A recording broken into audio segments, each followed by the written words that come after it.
blockchain, or rather the crypto sector, is taking us to the next age of the industrial revolution in the financial sector. And we have very big strategic players excited and interested in bringing these opportunities to Africans firsthand. So the first thing that will kick off this conversation, my question will be, what is Binance's vision for Africa? And how that does look like when you now go to specific markets. And while you have that vision in mind, what do you look for in a market that attracts you to that specific market for you to comfortably land and patch in the market? Yeah. What I'm going to do is just take a step back. I know you guys are looking at the picture and wondering what happened to my dreadlocks, right? I used to work at a regulator, South African Reserve Bank, and by that time I had the freedom or the liberty to have dreadlocks. And when I moved over to Binance crypto, I had to make it look as sophisticated and legal as possible. So I had to chop the dreadlocks off. That's just a joke, by the way. But there's a lot of stereotype and negative stigma around blockchain, crypto, when you start those conversations. And this is a platform where we try and demystify that. And the reason I start off by saying that is to answer the question really is, when you're looking at engaging or looking at certain markets, you really need to speak the language of those markets, right? It's not a one-size-fits-all. The level of understanding and the level of education of regulators in the first instance, as well as customers in the second instance, I guess, is different from market to market. And you really need to understand the market that you keen in. Africa is not Europe. Africa is not America. You can't take what works there and copy and paste it, right? And that's something as Binance that we've learned very quickly how to adjust, be agile. And there's a term called geo-agility, right? Being able to adjust according to the demographics, adjust according to the geography that you find yourself in, and also the local context and nuance.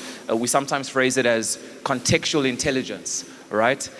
So those are the key pillars I'd like to say that one needs to consider, or at least Binance we consider when we engage in certain markets.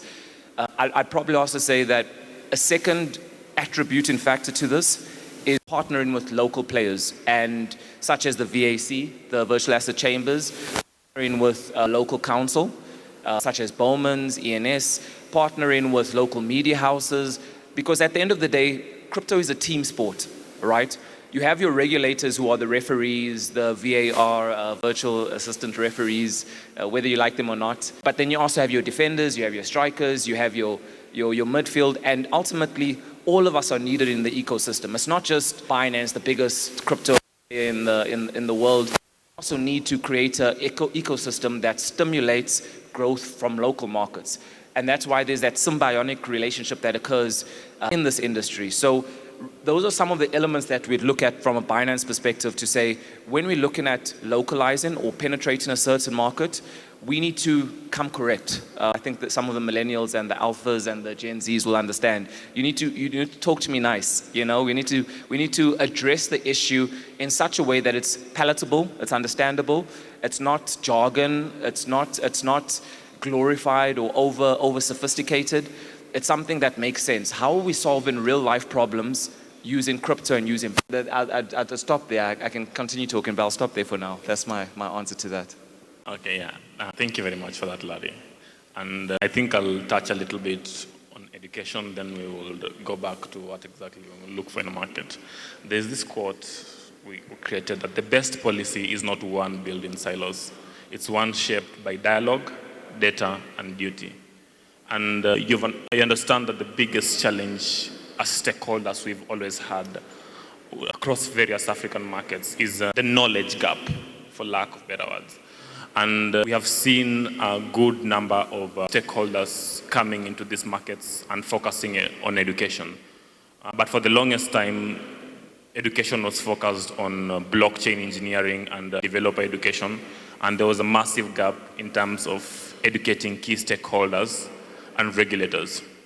I remember when you're having a discussion and you were just pointing out the various layers of education. There's the developer education, which L2s and L1s are really doing a good job at taking care of. But there is consumer education, making sure that consumers who are downloading and using these apps don't end up getting scammed. I mean, every other month we hear of a new crypto scam coming out. Then there's law enforcement education, if I get scammed and go and report to, let's say, Muthaiga police station, will a police officer there understand what I'm talking about, that I'm talking about a crypto scam, I lost some Bitcoin? Will they understand? Then there is the third layer, which is now regulatory education. And our collaboration with you has allowed us to double down on that, because, I mean, these regulators are the ones leading the charge in terms of drafting the key pieces of legislation, whether it's the licensing framework or the tax framework, and it's important for them to understand the various nuances in this sector. So if you're building a tax framework, what is the best framework? If you're building a licensing framework, how does that look like? And to that extent, as the Chamber, we've collaborated with you to do workshops with the National Assembly, do sessions with the technical working group at the National Treasury, the Central Bank, and the Capital Markets Authority, and so on and so forth. So it all boils down to educational initiatives, and I'd just like you to now double down and speak to that. How far can education go in terms of opening up the market and attracting foreign direct investment, entrepreneurship opportunities, and even creating job opportunities, and ensuring that all other stakeholders are on board when it comes to this conversation? That's a loaded question. That's an extremely loaded question, but I'll try my best to answer it. But whenever we start these conversations, I like taking a couple steps back, and kind of, again, trying to demystify the space. We were on a journey, and it was a buzzword that we used a lot that seems to have faded out.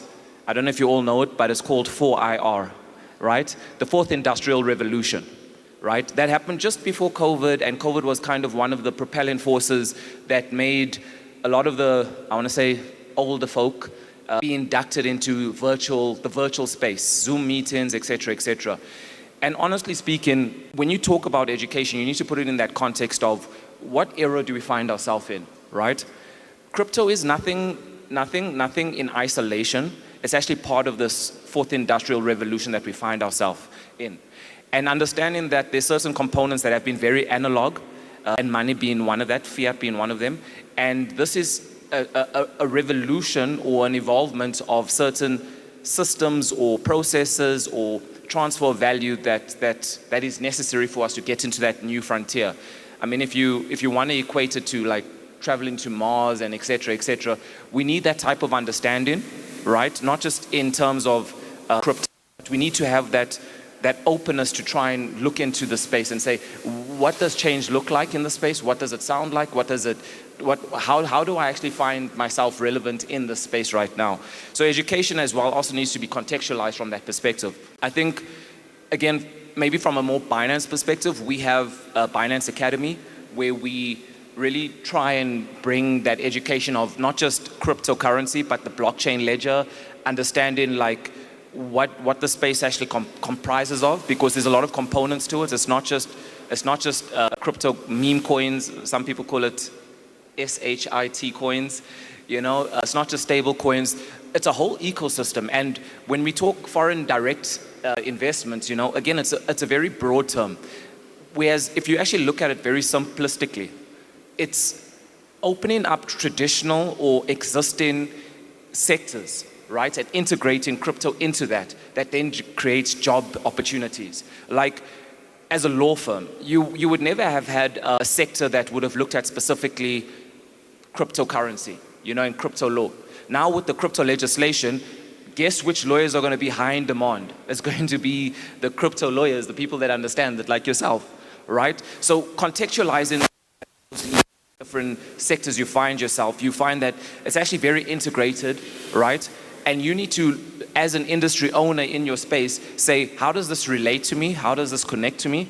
And really start defining it yourself. Education is such a wonderful tool because it's always evolving, right? And it's something that can't exist in isolation. It's something that everybody contributes to at some point in time.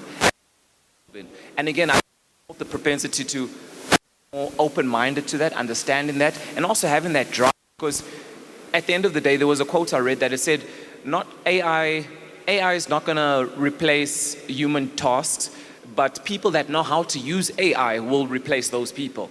So it's about understanding, do you have the right skill sets? Have you evolved? Have you equipped yourself with the right knowledge and the skill sets so that you can dominate in the area and the market you find yourself in? And that is really the heart of when we talk about education.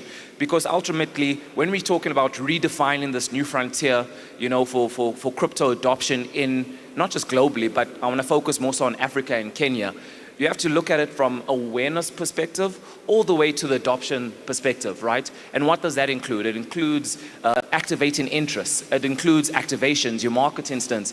It includes advocacy.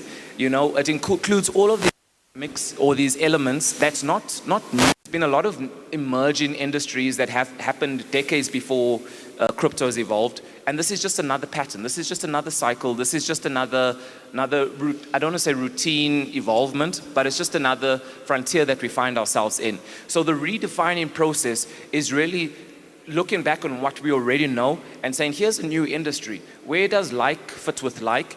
And where there's an opportunity where we don't know, let's lean into that curiosity. I don't know if that's even a word, like curiously. Let's lean into that and try and understand it, because nobody has the answers to it, but together in the room we can probably find a solution to the problem. Not to say that there is a problem with crypto, but education at itself is designed to solve and create solutions, to solve problems and create solutions. So I hope that answers the question in a nutshell, but yeah, I'll pause over there for now. Yeah, just to add on one point in education is that a lot of the education that this industry happens is a lot of self-education. And I like the fact that you mentioned Binance Academy, because both of us are seated here as legal experts, but none of us studied crypto law in LLB. For anybody looking to get into the sector, they can just check out Binance Academy and explore our material there. You mentioned a very interesting point, the fourth industrial revolution. And I'll now double down on that as we highlight a few aspects of the upcoming regulations. Unlike the first and second industrial revolution, the fourth industrial revolution is a little bit nuanced, because in the first and second industrial revolution was basically manufacturing and brick and mortar industry. If somebody wanted to set up, let's say, an assembling factory or a shoe factory, they'll just come, set up in Kenya and operate in Kenya. But we see that within the fourth industrial revolution, you have companies like Binance who want to launch across 5, 6, 7, 8, 9, 10 markets at the same time. And which brings us to the nuance that even as we explore regulations within this evolution, we want passportable regulations that allow for us to operate in several markets. And there's this quote that bad regulations build walls, good regulations build bridges. So in terms of, and I know we've talked with you about this before, but just highlight in terms of the upcoming virtual asset service providers bill, or rather even zoom out from the Kenyan virtual asset service providers bill, but any other piece of legislation, what would be a best case scenario for a big company like yourself to be able to operate in several African markets and still allow for maximum value to local consumers and business for yourselves? That's a loaded question. I'll try and be politically correct in answering this. With the theme of the conversation, let's redefine what the digital economy is, right? Because ultimately that's where we really engage in and find in ourselves. And there's certain components to a digital economy that I think not just regulators have to come to grips with, but I think as consumers and users, we also have to try and understand them. And there's certain fundamentals such as control, access, those lightly used words that have so much value and meaning to it. And we need to now think differently around that in terms of how do we then approach this topic. For instance, some of the compliance and AML regulations that are seen as challenges in the crypto, right? These are the traditional financial system that they have been tackling all this time. Like there's an analogy between fiat currency and cryptocurrency. And every single aspect of it is like for like, except when people use it loosely and say, oh no, but crypto doesn't really, et cetera, it's not pegged to anything. If you ask yourself the question, the money that you put in a bank, do you think that the bank actually sits with all that money in that location at that ATM or at that bank? It doesn't really, right? If you start breaking those fundamentals, those legalistic terminologies of what constitutes money and what constitutes fiat, etc., you see that we're not really changing the rules of the game, but what we're doing is bettering the play of the game, right? And that being said, Binance has a ecosystem, that Binance actually acts as an intermediary and connects a lot of ecosystem players together. We're always mindful in terms of certain standards. And what we benefit from is that because we're regulated in over 23 markets, we've got licenses in about 23 markets, we have about 270 plus users, etc. We have to now manage that and say, okay, if this jurisdiction has these type of standards and this jurisdiction have these type of standards, what do we do? As best practice for us as Binance, we always use with the highest regulatory standards that's applicable. So normally times when we engage with regulators and they're like, oh no, but do you do A, B, and C? We're like, yes, we do. We do A, B, and C, but also D, E, F, and G. From an onboarding perspective, from a transaction monitoring perspective, from everything, from onboarding a whole user life cycle. And it's more than what traditional finances might use. And it's not to say that traditional finances are doing it wrong, but it's because of redefining this digital economy. You need to now redefine what does access look like, what does control look like. And that's where the nuances then come in and opens up a new horizon to saying, how do you enter into these markets? Something that we advocate strongly for is that regulation needs to also be tuned to this digital economy. So you can't be drafting legislation in a way that perhaps might be a bit dogmatic, and we'll probably get into the tax conversation a bit just now. Or it can't be very traditional. You need to also be innovative in how you're trying to find solutions. And one of the examples I'll give is, and this is something we've made a submission to before Parliament a couple of weeks ago, is licensing passporting, right? If you are a global regulator and you have about 23 licenses or whatever, how many ever licenses you might have, right? And you want to enter into a new market. You've already started the process of running and crossing a lot of thresholds of, what does your UBO look like? What does your compliance monitoring systems look like? What is your structures looking like? And all of those requirements when you go through an application. And it's something where there should be better connection or collaboration between regulators, not just internally in one ecosystem, but regionally, and not just regionally, but globally. And I give the example of when you look at matriculants, right? You get your matric certificate and you're going into another country or you're going into another province, whatever the case might be, and you want to convert or continue your studies. They don't make you do grade 1, grade 2, grade 3, grade 4, sub A, sub B. They don't let you do that again. It's almost a process of saying, what is your competency? What is your level at? And let's assess you from that perspective, right? And that's exactly what passporting is. Same situation with international licenses. If you get an international license, you can drive in this country, you can drive in that country, and it's really an assessment of competency. So it's not just a tick box exercise of saying, okay, this is what we need to do, to be licensed, you need to do A, B, C, D, E, F, G. It's about saying, who are the players actually in the industry? What are the nuances related to that player in that category? And I mean, Schedule 1 of the VASP sets that out quite well.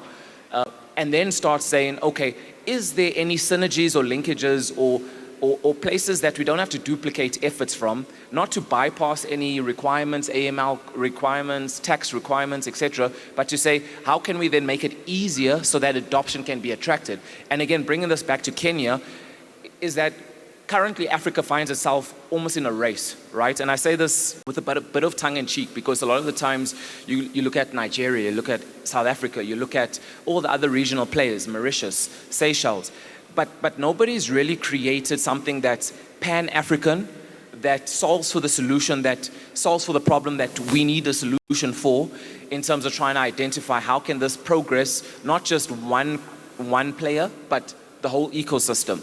And that's where we find ourselves, really.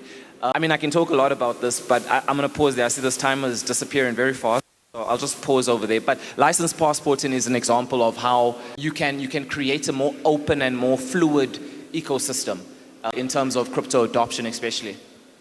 Yeah, thank you for that. And in terms of license passporting, I know countries like Rwanda, in the payments sector, are already exploring passporting MOUs with the various African countries. So Kenya ought to catch up. You mentioned something very important, which we can't skip. I mean, there's only two things in life that are certain: death and taxes. There's this 1.5% digital asset tax that is a tax on transfer. Are you able just to, from a business perspective, the transfer event, the taxable asset, and the taxpayer, are you able to highlight it, and does it make a good case for business, and what would be a practical case for business? Yeah, I think this time is really going fast, but I'm going to try and say it very fast. Tax is inevitable. And Binance's stance is we pro-tax, we pro-compliance, we pro-regulation. And it's never an issue of not wanting to pay tax. The question is really the jurisdiction in question. What are you trying to achieve, right?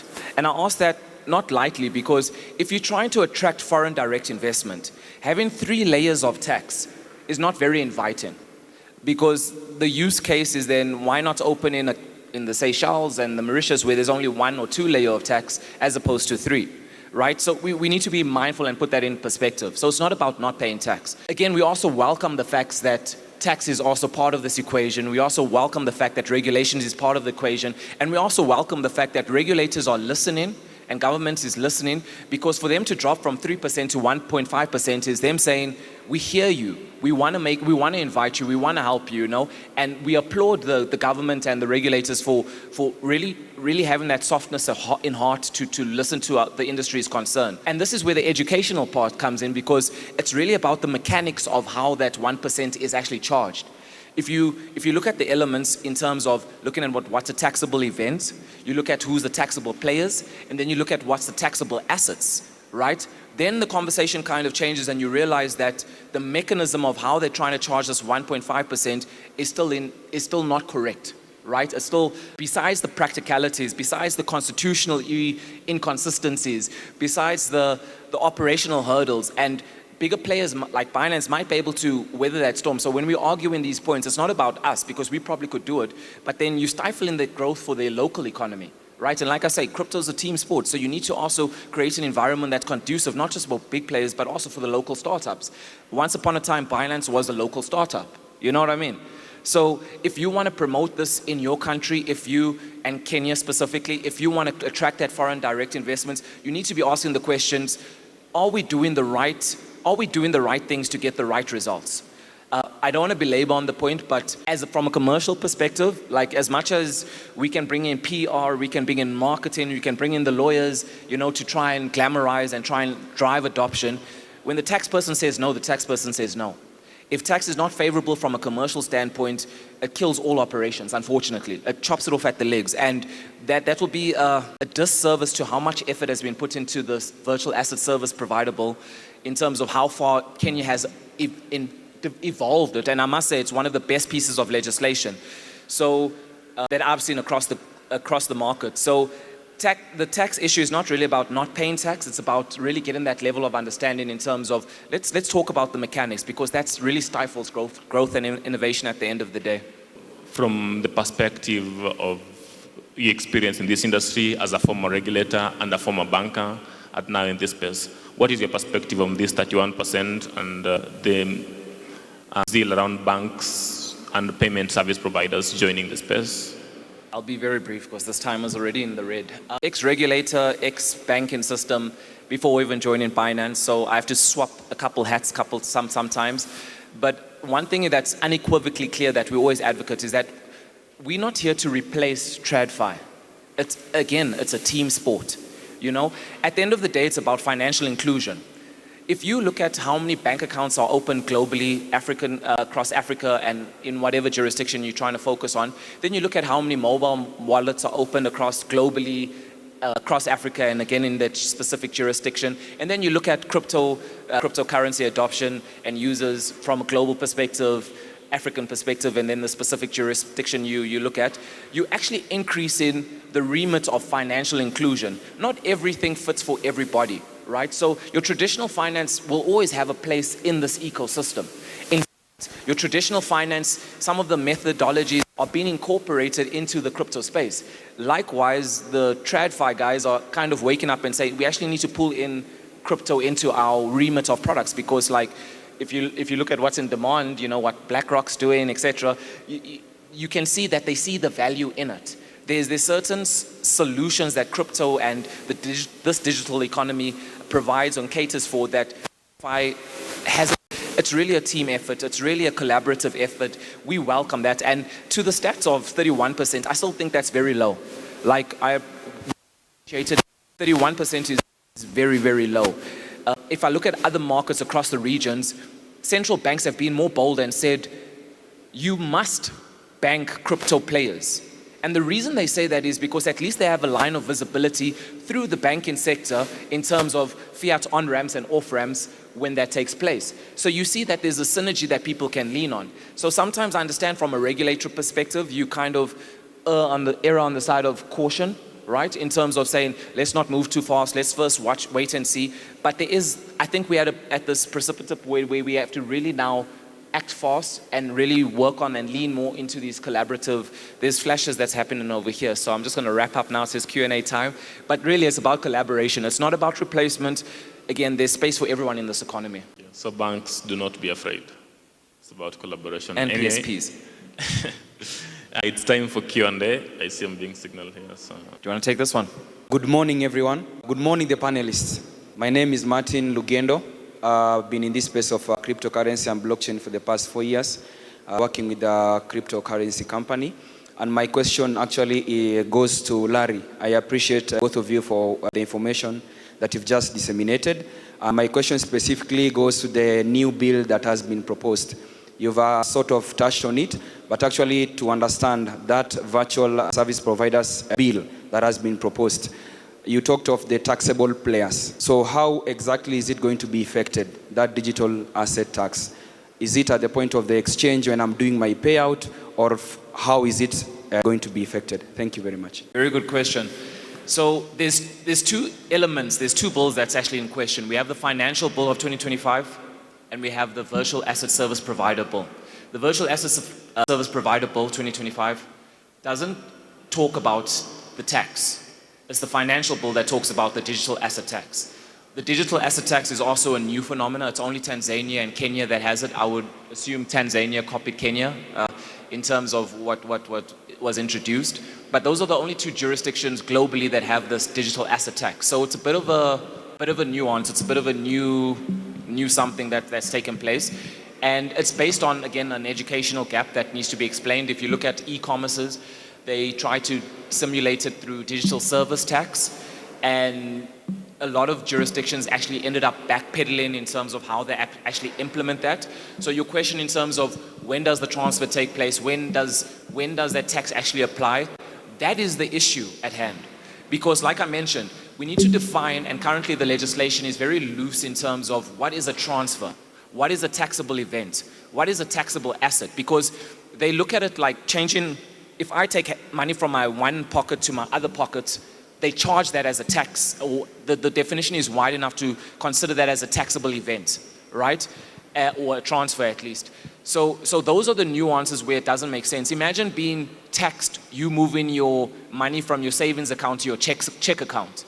That's the impracticality that this type of DAT introduces, right? And it's you can understand where the regulators coming from in terms of trying to tackle this issue, but the mechanics of it is a bit obscured. So I don't really have an answer for it. In fact, we're asking the regulators for an answer to say, how do we actually implement something that's very vague and open to interpretation and is not practical, and on top of it stifles innovation and development, etc., etc. So we're also struggling with that. In fact, our proposal has been that if you look at, and I'll give an example, when we were doing the parliamentary presentations, the aviation sector also challenged some of the aspects on the financial bill, right? And one of it was about them being taxed, tax exempt, VAT exempt, right? And if you apply that same logic and say aviation in Kenya was VAT exempted so that the tourist industry could grow in Kenya, right? It makes sense. You want to draw that FDI that we talk about. So why then, with crypto being an emerging market, would you then slap it with a VAT apply, and then slap it with another DAT to apply? You have 3 layers of tax. That's not promoting or encouraging foreign direct investment. You know, so you kind of have to, again, it's an education, it's a conversation. And I was making a joke about it, saying that in Africa, we understand the Ubuntu principle, right? And having conversations under a tree. These conferences are exactly that, where you ask the questions, where we try to make sense of what does this economy actually look like for all of us. So it's a brilliant question, and we really hope and we trust the regulators are listening and leaning into this, you know, because it would really be a pity of everybody's hard work that's contributed into changing this landscape and making Kenya the Silicon Valley, as Silicon Savannah, as Alan would always say. So that's the best way I can answer the question, but it is a challenging one to try and grapple with because of the terminology that's very vague in terms of the drafting of the legislation currently in the financial bill. All right, I'll just take one more question. There's somebody who raised their hands. My ushers. All right, you can use mine. So GM everyone. So I'm a blockchain, I'm Charles Ochanda, a blockchain developer at Adama. And I had a question, and it's a bit more nuanced to the more of the crypto space, something that is a conversation that is more crypto native. So there is a speculation that there is an ongoing war between centralized exchanges and decentralized exchanges. I'll give a case of Hyperliquid, which is a decentralized exchange. It almost went insolvent due to people are speculating it's a targeted attack. So I was just going to ask, so how does Binance view their role in fostering a transparent and open market? What measures have you put in place? And yeah, are there any collaborations that Binance is looking forward to doing with other DEXs? Larry, because you're a smart person, those are two questions that I need you to answer in 30 seconds. Okay, let's go. So Binance is very open to partnerships and collaborations. It's always about what makes sense and where can you actually extract the value and see if you can actually achieve the goal that you want to achieve. I don't think there's a war between centralized and decentralized. I think, like I said, it's a team sport. There's place for every type of solution, or at least every type of product or offering at least. I think when we also need to redefine these terms of decentralized and centralized, right? Because as soon as you have regulation, as soon as you have the regulators setting certain parameters around what activities can be done and can't be done, you already get a form of centralization. So to look at a certain player like a decentralized player, and in a place where there is regulations, that decentralized player also has to fit into those elements based on Schedule 1, looking at Kenya specifically, right? So again, 30 seconds ending right now, but it's not a thing of a war of this one's better than the other. Both of them have use cases. For Binance specifically, we really look at the value of a partnership. We don't just loosely look at, okay, let's just try and create a bigger brand. We really put the customers at the center of it. So if it makes sense for a solution to a customer, then we'll probably partnership and see what type of product that might look like, what that collaboration might look like, and ultimately it's on an ad hoc basis or from a case-by-case perspective. But there is also a big element of education, right? Not just from a law enforcement perspective, as Alan was saying, you know, it's also from a regulatory perspective, but it's also from an internal perspective. Like, I kid you not, like Binance has so many internal trainings for its own staff just so that we can stay abreast of the type of technology and the type of use cases and the type of products that's on the market. So it's a bit of a blended approach when you're trying to tackle and answer those type of questions.